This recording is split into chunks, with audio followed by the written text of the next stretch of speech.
Hello and good evening. My name is Sam Dobbin, and I'm grateful to be taking a moment to teach this evening about using tiered activities for the purpose of differentiation within the classroom. Today, talking specifically about the middle school level and history on the 8th grade. So first of all, what is a tiered activity?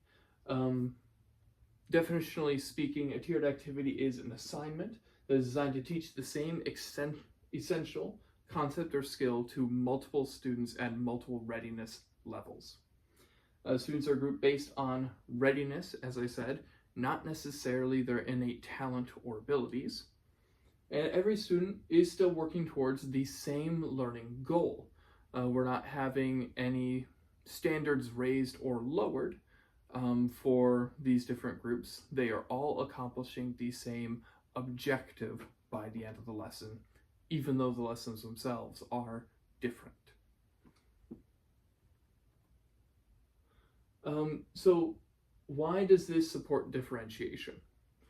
Tiered activities allow the teacher to adjust content to a student's needs and their readiness level, aligns content, process, and product based on what they can and are able to produce.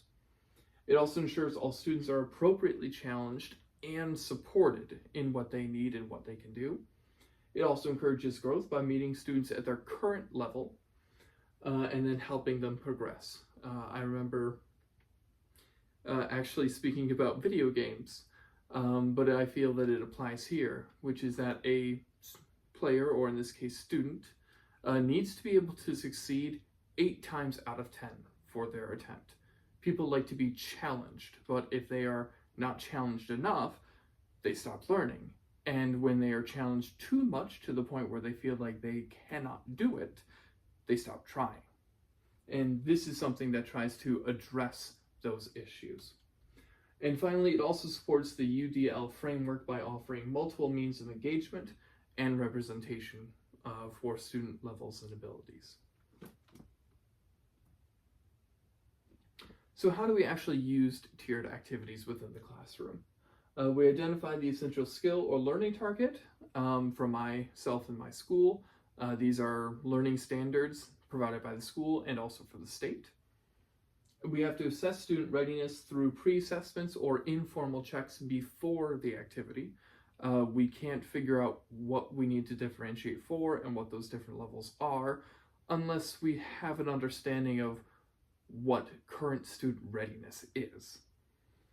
And then we want to design between 2 and 3 different versions of the activity or different parts of an activity to meet these tiered activities. Tier 1 is going to be foundational understanding, basic content knowledge for history, with several scaffolding. Might include visual aids, sentence starters, or a simplified text. One thing that I find myself doing very often is, especially with primary source readings for history, is providing a modern day translation of the text as a side-by-side. Tier 2 is going to be a grade level task that has a moderate challenge to it, as well as moderate support. So again, maybe for that one, instead of a direct modern day translation, there are some guiding questions to help the student make that translation themselves, or possibly some key words that aren't in use anymore, some definitions along the side. Tier 3 is an advanced or extension task that requires a deeper analysis or an independent application. So in the example that I've been using, perhaps that one doesn't have any kind of translation, but instead encourages the student to do their own research and try and find these words that they don't understand on their own. Finally, it allows student choice or assign tiers strategically based on need, and to brief as a class that all students can share what they learn. One thing that I'm a fan of doing in my class is setting this up as a station activity almost, where I'll assign students into a certain group, give everyone the same document, and then group A is going to do this section, group B will do this section, group C will do this one, all independently, and then at the end of class, they have to share out what their answers were for that section, kind of framing it as a collaborative learning experience to try and detract from the realization that we're doing different things at different levels. This is the actual example that I came up with. Topic here is abolition. The objective is to analyze the impact of key abolitionist leaders.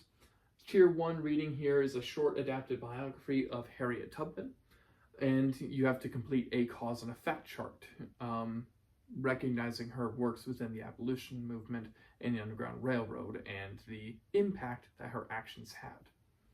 Tier 2 is 2 short primary source quotes from Frederick Douglass and William Lloyd, and then there are some guiding questions that go along with them. And Tier 3 is comparing 2 abolitionist perspectives and write a persuasive speech defending one leader or the other.